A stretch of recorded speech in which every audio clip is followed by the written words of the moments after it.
Hello and welcome to Weapons and Warfare. For Straight Arrow News, I'm your host, Ryan Robertson. We have a little something different for you this week. With our first 27 episodes in the books, we thought it might be a good time to take a look back at some of our favorite Weapon of the Week features. And by we, I mean the rest of the Weapons and Warfare team, so let's make some introductions and go ahead and get to it.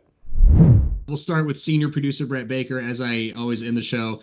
Brett Baker is the producer on the show. Ryan Spencer is our video editor, and Dakota Patillo is our graphics designer on the show. Do you guys want to introduce yourselves? Kind of, give the audience a quick 411 of your lives, but keep it broadcast tight. Obviously, I think probably the three of us are background guys because we like being background guys and putting everything together and all that. But I think this is going to be a fun opportunity for us to chop it up a little bit and maybe hopefully for our viewers to get to know the full team a little bit better. All right. Ryan? Brian Spencer, video editor, and about 25 years in broadcasting. And I get a real kick out of being part of this show because we get to decipher militaria and the world of geopolitical stuff for the viewers at home. And Dakota. Yep. And who Dakota. Always makes our shows look better than they should. Yep. I try and animate things the best of my ability every week, but I'm super into the tech behind some of this stuff and excited to see some of the stuff we cover. All right, Dakota, we are going to start with your pick for this week's show. You're going with the AFRL's Paladin. Why this vehicle and why this weapon of choice for you? Yeah, I think it's a crazy piece of technology, and I think drones are so becoming the forefront of both the military, think Ukraine, but also our personal lives. Delays in sports games are now becoming more and more. So who doesn't love a shotgun attached to a drone that takes out other drones? All right, let's roll that tape. Meet the Paladin Multi-Mission Unmanned Aircraft System, essentially a drone interceptor. While there are all kinds of drones with all kinds of missions, the Paladin is still pretty unique. It's like Dalton from the 80s classic Roadhouse, except the Paladin is the bouncer of drones. I want you to be nice until it's time to not be nice. This hex rotor watchdog is what the Air Force wants to make sure their manned aircraft systems don't run into any unexpected bogeys, especially in areas with large populations living around the base. Think Nellis Air Force Base in Las Vegas or Langley Air Force Base in Virginia. We're not going after anything big, and generally everything's either commercial or it's assembled by hobbyists, operating, in the national airspace. Described as a fully autonomous wingman, the Paladin comes equipped with a UAS detector and a loudspeaker for those occasions where a verbal warning will work. But it also has a little something when needed, a Benelli M4 shotgun. So the Paladin's pilot has a distinct advantage over stubborn intruders. It's a net round that's very safe, and so employed in the air, it only has an effective range of about 20 meters. The system isn't just going to go out and shoot down a drone and it falls wherever. The system will go out, follow an aircraft, identify what it is, we'll try to mitigate in other ways, get over an area where there's no people below it, and then if we have to engage, we can engage in those safe areas where if it drops to the ground, it's not going to hurt anybody. As for when the Paladin will be put to work on Air Force bases around the U.S., the AFRL says it's in late-stage development right now and will be going through an operational assessment during fiscal year 2025. After that, plans for delivery and implementation will be made. All right, Dakota, that was the AFRL Paladin, your pick for the weapon of the week. It's one of those weapons. It's in development. It's not quite out there yet. But like you said at the beginning, who doesn't love a drone with a shotgun that shoots nets, right? Exactly. All right, let's go ahead and move along, folks, to the next pick for our weapon of the week. It's the MQ-25 Stingray. This is kind of a group favorite here at the show. Brian, this was your pick, this MQ-25. Why what stood out about the Stingray to you? Why was this your favorite weapon of the week so far?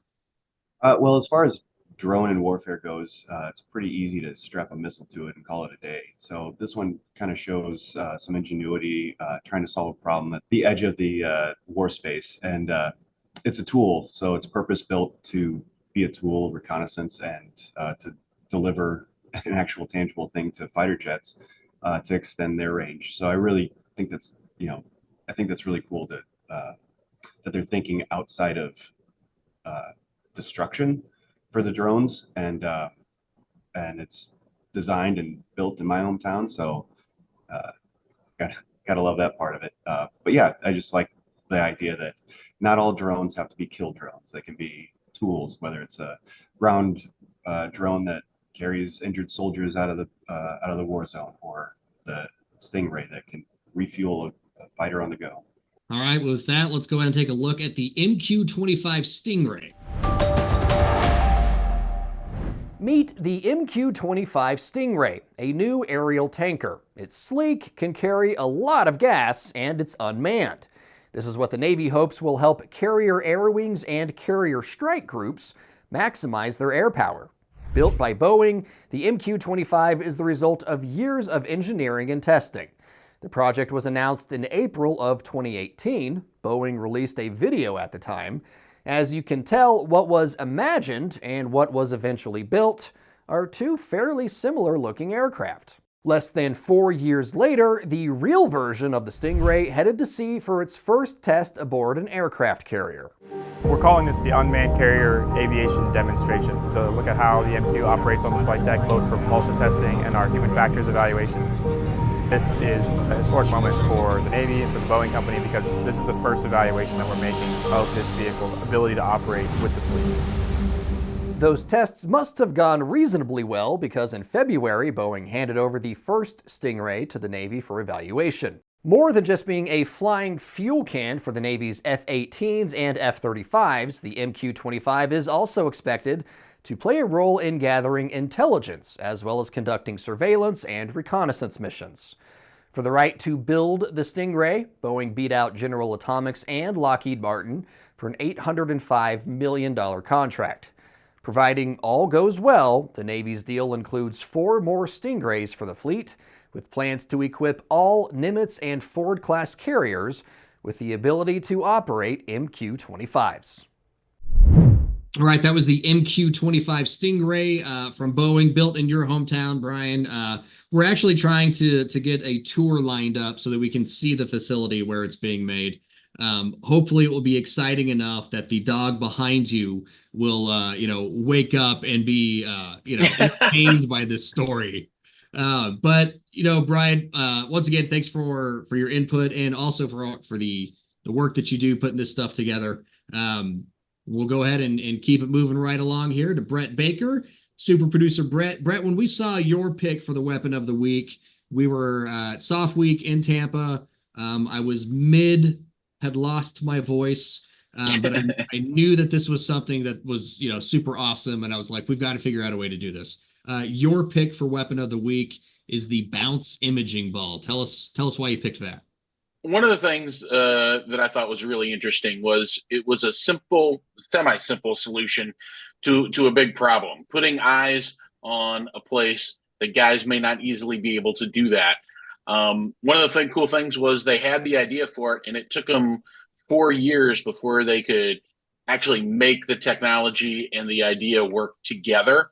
But I love that it's not just a camera, it's programmed so that it can talk to people in multiple different voices. It can communicate in addition to giving guys eyes on the scene where they may not be able to get eyes otherwise. I just think it's like a elegant solution to a real problem. Absolutely. Absolutely. All right, let's go ahead and take a look at the Bounce Imaging Ball.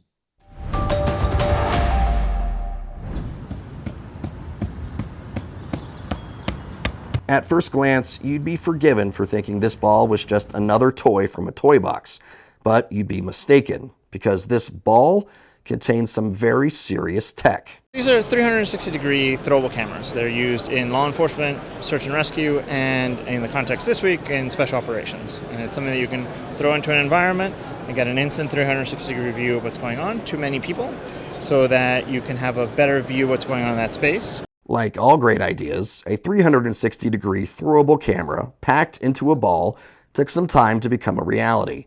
Bounce Imaging started in 2012, but the technology needed to complete their vision needed some time to catch up. But when it did in 2016, it didn't take long for potential users to see what was possible. What folks love about this is that you can take it out, turn it on, deploy it, view it on your video feed, understand it very quickly with a very low cognitive load. To put it in even simpler terms, there's not a lot to think about when using it. That's why this hard rubber ball, equipped with 6 cameras and two-way radio, that's right, you can talk to people through it, has become an invaluable tool for police, search and rescue, and special forces operators. In fact, Bounce Imaging CEO Francisco Aguilar says their users are their best innovators. That people have come up with really clever ways to use this to look over walls, down tunnels, inside attic spaces, around corners, in ways that they wouldn't have been able to do it with a much lower demand on their thinking than with other tools. Another cool feature, it doesn't require any other equipment. That's because users can view images from the ball right on their smartphone. Just download the Bounce Viewer app and go. We know it's making a difference, which we're super proud of, and we hope to get it out to more folks in the future. One last thing, this very rugged camera is also multilingual. Mark Farguson told us the ball is preloaded with very simple commands in 20 different languages, meaning users not only have a clear picture, but they're breaking down barriers as well. Brett, one of the things that I loved about that thing, the Bounce Imaging ball, is we make mention of it in the story, but just to make it crystal clear for the audience, when you throw the ball, there's all these different cameras and the ball is rolling through the room, but the software on it will orientate the video to be stable, essentially. One constant shot. Yeah, one constant shot, which I just think, and you alluded to it, it took 4 years to go from idea to reality. So just, way to stick to it, right? One of the things that I always wonder when we go to these conferences and symposiums and exhibitions, you see a lot of products that are very similar. There is a very competitive marketplace to get into DoD contracts. And so I always think, what is this individual or this group, this unit doing to differentiate themselves? And in the tactical 360 ball, that's something I have not seen from anybody else, at least not in these environments. And I just thought that, these are some guys that are going and doing some out of the box thinking for a ball. Absolutely. All right. And speaking of out of the box thinking, that kind of goes to my pick for weapon of the week. And we had a few non-weapons. Well, pretty much all of your guys's were non-weapons. I'm going to break that trend because I like stuff that blows up. Mine is the AFRL's mutant missile, and really it's what it is, and we'll play the story, but the front end of the missile moves so it can track its target, which in this era of great power competition where we know air defense systems are going to be huge, even if we're taking on the Houthi rebels, right, which is not necessarily great power. But they have these systems which are presenting a threat to us and our systems, so we need a way to counteract those things. And the mutant missile, in my mind, it's still being developed, but it's going to be one of those things that once it's in, it's probably going to be fielded sooner than later. Once it's out there, and Brett, you and I, we use the term game changer too much, but I really think this is going to be one of those game changing type systems. So without further ado, let's go ahead and take a look at the mutant missile. When you hear the term mutant, you might think of a classic Hollywood B movie, or maybe my favorite Heroes in a Half Shell, the Teenage Mutant Ninja Turtles. God, I love being a turtle! But the Air Force Research Lab, or AFRL, wants to add a new definition to your mental Rolodex. Meet the mutant missile. On the surface, it looks like most any other missile, but you don't get the mutant moniker unless there's something a little different at work. That would be the Articulation Control Actuation System. To put it in layman's terms, the head and fins of the missile can move to meet the target. The inspiration for this application actually came from another aerial aficionado. They noticed a really interesting thing when these falcons would intercept their prey. As the head moved, the tail would move. And there seemed to be a cause and effect relationship between head movement and tail movement. Apart from that, there's a target tracking, a target detection function of the head. And so this got us thinking, because falcons have the same objectives as missiles and interceptors: get the target and capture it. Properly inspired, the AFRL engineers set about turning an idea into a reality. The missile on display at the recent AFA Warfare Symposium is the end result of years of work. The MUTANT, which is an acronym for Missile Utility Transformation via Articulated Nose Technology, is a weapon that can adjust for slight misses, while in flight, helping to ensure when a punch is thrown, it hits the target, whatever that may be. As for how that punch is thrown, well, the engineers are still working on it. We're exploring a broad target set. We're looking at offensive roles, we're looking at defensive roles, we're looking at surface launch functions. All of these kind of go into our figuring about the future instance of a system that may employ this technology to provide overall operational value to the warfighter. The MUTANT is set for testing later this year with the Hellfire missile. As for when it might be ready for use in the real world, that, as they say, is TBD. All right, so that was the mutant missile, and this has been the Quadfathers. Guys, thank you so much for joining today, joining the show live, really, live on this recording. Really appreciate, from me to you. I know that my face is the face on this thing every week, but this is absolutely a team effort. When I thank you guys at the end of every show, I honestly mean it. This show would not be possible without each of you doing what you do to the highest of abilities. So, Brett, Brian, Dakota, each of you, thank you so much for your work and for joining the show today. That's going to do it for us this week here at Weapons and Warfare. If there's something you'd like to see featured as our weapon of the week, please let us know. You can email us at weaponsandwarfare@san.com. Please don't forget to like and subscribe to our YouTube channel and social feeds so you stay up to date on the latest from the world of weapons and warfare. For senior producer Brett Baker, video editor Brian Spencer, and graphics designer Dakota Patillo, I'm Ryan Robertson with Straight Arrow News, signing off.